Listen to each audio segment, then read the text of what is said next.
States. ఇప్పుడు ఒక chemical రియాక్షన్ని మనం కెమికల్ ఫార్ములాస్తో రాసాము, అలాగే వాటి నెంబర్ని కూడా బోత్ సైడ్స్ బ్యాలెన్స్ చేసాం. అయితే ఈ రియాక్షన్లో ఉన్న కెమికల్ కాంపౌండ్స్ యొక్క ఫిజికల్ స్టేట్ ఏంటి, ఏ కాంపౌండ్ సాలిడ్ కింద ఉంది, ఏ కాంపౌండ్ లిక్విడ్ కింద ఉంది, ఏది గ్యాస్ అనేది మనకి తెలిసేలా చేయడానికి కొన్ని సింబల్స్ని యూస్ చేస్తాం. Let us see. The gaseous, liquid, aqueous and solid states of reactants and products are represented by the notations G, L, AQ and S respectively. రియాక్షన్లో గ్యాసెస్ ఉంటే గనక ఒక కాంపౌండ్ కనుక గ్యాస్ అయితే దాని పక్కన బ్రాకెట్లో G రాస్తాం.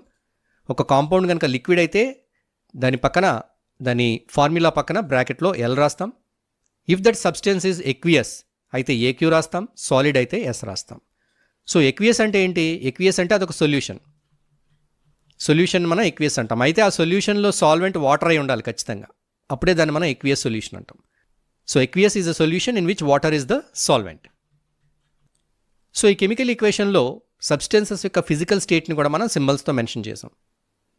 నౌ ఒక కెమికల్ రియాక్షన్ జరిగేటప్పుడు అవసరమయ్యే కండిషన్స్ ఉంటాయి. కొన్నిసార్లు టెంపరేచర్ అవసరం అవుతుంది, హీట్ చేయాల్సి ఉంటుంది ఆ రియాక్షన్కి, కొన్నిసార్లు ప్రెషర్ అప్లై చేయాలి. సో ఇటువంటి వాటిని ఎలా మెన్షన్ చేస్తాం? These things are mentioned on the arrow mark above or below the arrow mark. Conditions such as temperature, pressure, catalyst, these things are mentioned above or below the arrow mark in the equation. We can see this example.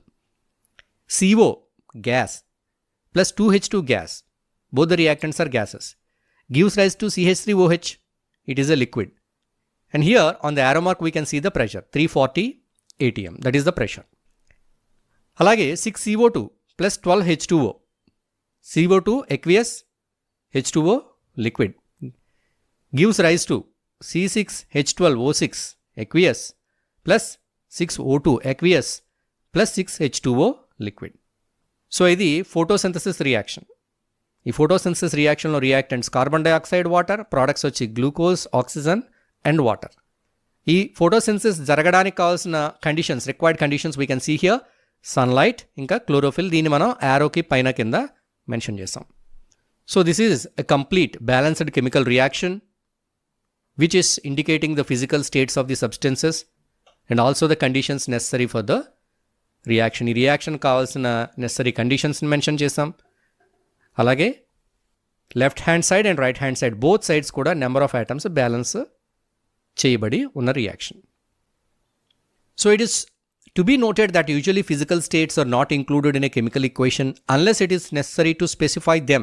So ప్రతిసారి మనం chemical equation రాసేటప్పుడు ఆ substances యొక్క physical స్టేట్ని mention చేయవలసిన అవసరం లేదు, అడిగితేనే మనం రాయాలి. అవసరమైన చోట మాత్రమే మెన్షన్ చేయవాలి.